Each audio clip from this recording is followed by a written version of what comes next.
नमस्कार, मेरा नाम है चंदन भारद्वाज और आप देख रहे हैं P24 न्यूज का एक खास कार्यक्रम जिसमें हम देश दुनिया की तमाम बड़े मुद्दों पर चर्चा करते हैं। आज का हमारा विषय नीट एग्जाम को लेकर है और मेरे साथ है मेरी सहयोगी इस चर्चा में बनी रहेंगी पूजा सिरसोले।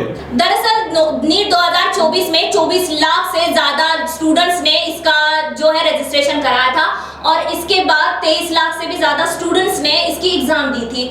इसके बाद जो मामला है वो आखिर ये है कि स्टूडेंट्स को जो 720 में से 720 मार्क्स मिले हैं या फिर 718 या 719 मार्क्स मिले हैं, तो ये कौन से बेसिस पे मिले हैं। अगर जैसे नेगेटिव मार्किंग होती है तो नेगेटिव मार्किंग में अगर 4 मार्क्स भी कट जाए तो ज्यादा से ज्यादा बच्चों को 715 या 716 मार्क्स मिल सकते हैं, लेकिन 718 मार्क्स या फिर 719 मार्क्स कैसे आए, इस मामले को लेकर जो है वो आजकल चर्चा का विषय बना हुआ है। जी, तो जो अभी एक नया डेवलपमेंट आया है इस खबर को लेके कि सुप्रीम कोर्ट ने जिनको ग्रेस मार्क्स के थ्रू में पास किया गया था और उनके ज़्यादा नंबर बने थे, उनके अब ग्रेस मार्क्स हटा दिए जाएंगे और उनको या तो उनको ग्रेस मार्क्स हटाने पड़ेंगे या उनको दोबारा एग्जाम देना पड़ेगा ताकि वो दोबारा से नंबर लाए और इसको क्वालिफाई करें। ये एक बड़ा मुद्दा था छात्रों के बीच में कि इस पूरे जो एग्जाम को है दोबारा कंडक्ट कराया जाए, लेकिन इस बीच सुप्रीम कोर्ट ये कह रहा है कि सिर्फ उन बच्चों के एग्जाम दोबारा होंगे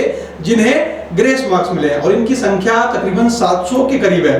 तो अब जो नए छात्र हैं, जो अभी भी छात्रों की मांग लगातार जारी है, उन्होंने पिटीशन दे रखी है सुप्रीम कोर्ट में, तो अब वो क्या कह रहे हैं। देखिए कि जैसे हर बच्चे को, हर स्टूडेंट्स को सुप्रीम कोर्ट तक जाना पॉसिबल नहीं होता। जो बच्चों को इस मामले को लेकर जानकारी थी वो जो बच्चे थे वो तो सुप्रीम कोर्ट तक गए ही। इसके बाद जिसके जो बच्चों में कंस्टिट्यूएंसी है, कंटिन्यूटी है, वो बच्चे अगर ये एग्जाम फिर से भी देते हैं तो ऑब्वियसली उनको उतने मार्क्स आने हैं जितने वो मार्क्स मतलब ला सकते हैं। लेकिन इसमें उन बच्चों का नुकसान हो रहा है जितने एक साल में अपनी मेहनत की है और एक साल में मेहनत करके एग्जाम दी है, उन बच्चों का इसमें बहुत नुकसान होगा। कई बात सुप्रीम कोर्ट की, तो सुप्रीम कोर्ट ने ये फैसला सुनाया है कि जो बच्चों को 720 मार्क्स मिले हैं या फिर 718 मार्क्स मिले हैं, इसमें ग्रेस ज्यादा से ज्यादा 78 या फिर 79 है, तो इसमें जो भी बच्चों को इतने मार्क्स मिले हैं उनकी फिर से एग्जाम दी जाएगी, उनकी एग्जाम कंडक्ट करी जाएगी।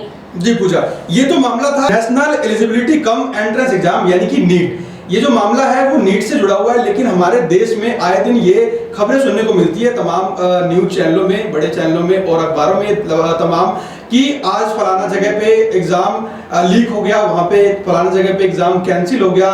तो ये जो मुद्दा है, ये जो छात्रों के बीच में ये संशय हमेशा बना रहता है कि जो एग्जाम देने जा रहे हैं क्या वो सही तरीके से कंडक्ट कराया जाएगा और क्या वो लीक नहीं होगा और प्रॉपर ढंग से उनका एग्जाम होगा। उनके भविष्य को लेकर भी कहीं ना कहीं ये सवाल उठता है। इसके ऊपर छात्र क्या सोचते हैं और उनके मन में किस हिसाब का डर बना होगा।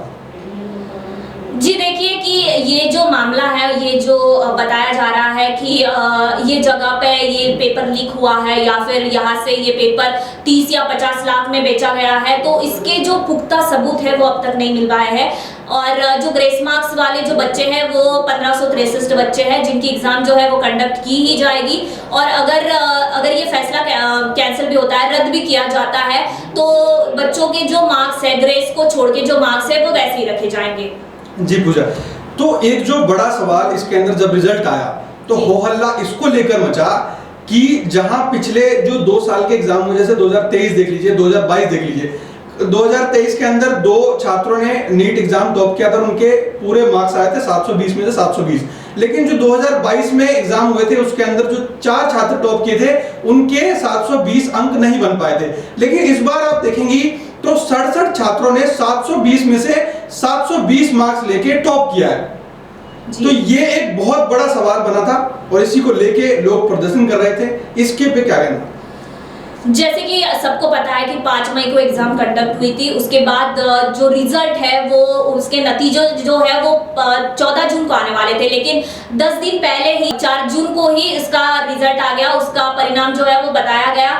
और ये टाइम पे जो बच्चे हैं वो 60 से भी ज्यादा ऐसे बच्चे थे कि जिनको 720 में से 700 मार्क्स मिले। और जब एनटीए से इसके बारे में पूछा गया तो एनटीए ने बताया कि एग्जाम में एक सवाल ऐसा था जिसमें 2 ऑप्शन सही थे और 2 ऑप्शन में से एक जो ऑप्शन है वो जो पुराना सिलेबस है उसके हिसाब से सही था और एक जो ऑप्शन है वो जो नया सिलेबस है उसके हिसाब से सही था। तो जो बच्चों ने अगर जैसे कि आप अगर ऑप्शन ए को सिलेक्ट करते हैं तो आपको भी पूरे मार्क्स दिए जाएंगे, और जो बच्चा अगर ऑप्शन बी को सिलेक्ट करता है तो उसको भी पूरे मार्क्स दिए जाएंगे। तो उस हिसाब से सभी बच्चों को 78 ग्रेस मार्क्स दिए गए हैं। हालांकि ऐसा नहीं होना चाहिए, अगर नेगेटिव मार्क्स भी, अगर एक सवाल को भी पकड़ ले तो ज्यादा से ज्यादा 4 या फिर 8 हम ग्रेस पकड़ सकते हैं। पर ये है कि 78 मार्क्स ग्रेस कैसे मिले, मतलब चर्चा तो इस जैसे कि मुद्दा जो है मेन ये तो वही है कि हाँ सवाल है कि 78 मार्क्स 78 ग्रेस कैसे मिल सकते हैं।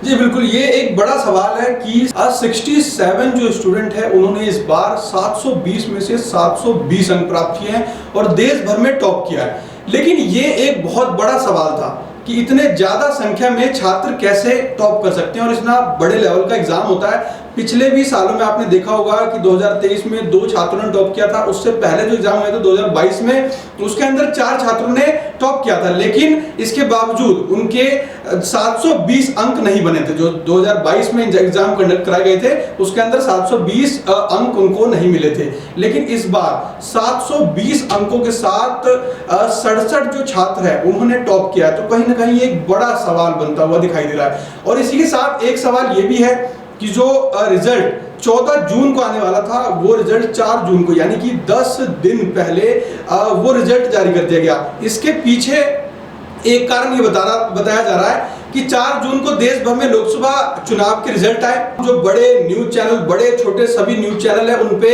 लोकसभा इलेक्शन के रिजल्ट रुझान बताए जा रहे थे सुबह से ही, जिसकी वजह से किसी का नजर नीट एग्जाम के रिजल्ट पे ना जाए। इसी दौरान बीच में नीट का रिजल्ट जारी किया गया। ये एक बहुत बड़ा सवाल बना हुआ है कि क्यों 10 दिन पहले, क्या इतनी इमरजेंसी आन पड़ी कि रिजल्ट 10 दिन पहले जारी करना पड़ा। क्या कहेंगे पूजा इस बात? जब 4 जून को रिजल्ट आए थे वो टाइम पे बिहार के 13 लोगों को गिरफ्तार कर लिया गया था, जिन्होंने पेपर लीक कर जो कुछ बच्चे हैं उनसे 30 से 50 लाख तक के पैसे लिए थे। और उसके बाद 10 मई को ये भी खबर आई थी बीच में कि गुजरात में वडोदरा में जो एक टीचर है उन्होंने भी पेपर लीक किए थे और उन्होंने बच्चों से पैसे लेकर पेपर उन्हें बांटे थे।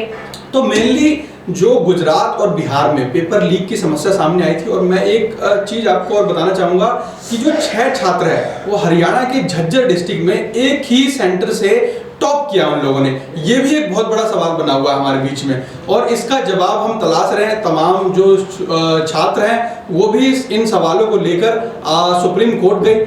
40,000 से ज्यादा छात्रों ने पिटीशन साइन किया है जो सुप्रीम कोर्ट में दिया गया कि इस एग्जाम को रिकंडक्ट कराया जाए, लेकिन सुप्रीम कोर्ट ने इसको सिरे से खारिज करते हुए उन्हीं छात्रों के एग्जाम रिकंडक्ट कराने की बात कही है जिनको ग्रेस मार्क्स दिए गए हैं। तो सुप्रीम कोर्ट ने, जो देश की उच्चतम न्यायालय ने ये जानकारी दी है, ये आदेश जारी किया गया है कि जो 1563 छात्र थे जिनको ग्रेस मार्क्स दिया गया था उनके एग्जाम रिकंडक्ट कराए जाएंगे अगर वो चाहे तो, नहीं तो ग्रेस मार्क्स कम करके उनके अंक जोड़े जाएंगे।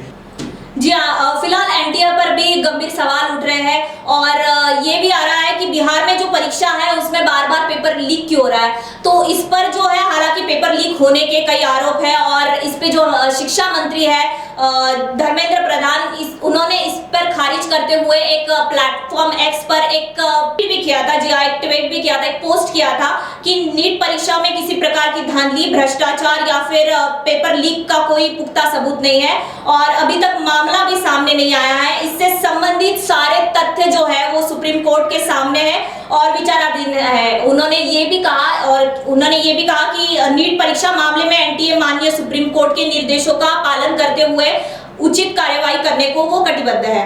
जी बिल्कुल, जिस तरह से ये सवाल खड़े किए गए छात्रों की तरफ से और जिस तरह से ये मुद्दे उठ रहे हैं, उसके बाद भी जो कार्रवाई सुप्रीम कोर्ट की तरफ से की गई है, जो ये फैसला लिया गया है, उससे छात्र खुश नहीं दिखाई दे रहे हैं। उनका लगातार कहना है कि जो एग्जाम है वो रिकंडक्ट कराया जाए क्योंकि अब कई जगह पे पेपर लीक और कई जगह पे पैसे देके जो पेपर खरीदने की मामला है वो सामने आया है और इसको लेके करप्शन की बात कही जा रही है और उनको संशय है कि अभी भी जो छात्र बचे हैं उनमें भी कई लोग ऐसे हो सकते हैं जो भ्रष्टाचार में लिप्त हों। इसीलिए उनकी मांग है लगातार कि पेपर रिकंडक्ट कराया जाए। और पूजा ने बताया कि जो NTA है, नेशनल टेस्टिंग एजेंसी, उनके ऊपर बहुत बड़ा सवालिया निशान खड़ा हो रहा है कि ये जो एग्ज़ाम इन्होंने कराया है इसमें धांधली कैसे हुई, जबकि उनको एक काम सौंपा गया कि जो एक निष्पक्ष रूप से जो साफ सुथरा एग्जाम कंडक्ट कराया जाए, उसके बाद भी इस तरह के मामले सामने आ रहे हैं। तो नीट पे लगातार जो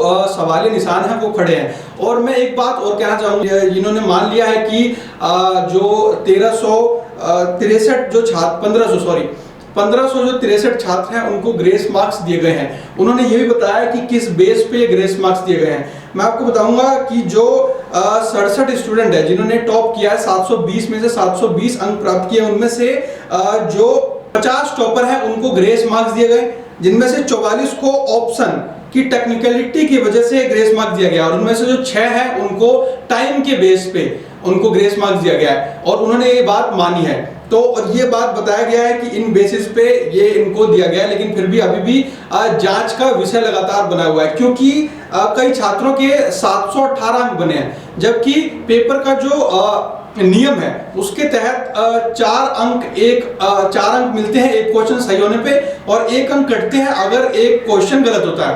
तो अगर किसी छात्र के एक क्वेश्चन भी गलत होता है तो उसके अंक जो बनेंगे वो 715 बनेंगे, और ये एक बहुत बड़ा कारण है कि जिस हिसाब से सवाल पूछे जा रहे हैं लोगों की तरफ से।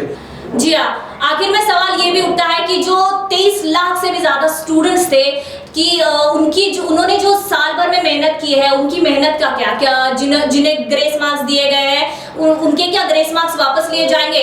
और सुप्रीम कोर्ट का भी ये कहना है आखिर में कि जिन्हें ग्रेस मार्क्स मिले हैं उन्हीं बच्चों की 23 जून को एग्जाम ली जाएंगी, और उनका रिजल्ट जो है, उनके नतीजों जो है वो 30 जून के पहले दिए जाएंगे। जी बिल्कुल, तो ये जानकारी हमने आपको इस चर्चा के थ्रू दी, और मैं लास्ट में एक पंक्ति कहूँगा कि जो परीक्षा है वो किसी भी बच्चे की भविष्य को तय नहीं कर सकता। तो इसीलिए आप हमेशा प्रयासरत रहें, हमेशा ये सोच के ना बैठें कि एक परीक्षा में हमारे साथ कुछ गलत हुआ तो आगे पूरा जीवन हमारा खराब हो जाएगा। धन्यवाद। मैं आपके साथ चंदन भारद्वाज, मेरे साथ पूजा सिरसोले। लगातार हम ऐसे ही विषयों को आपके सामने चर्चा के थ्रू लाते रहेंगे। बने रहिए हमारे साथ P24 न्यूज़ के लिए।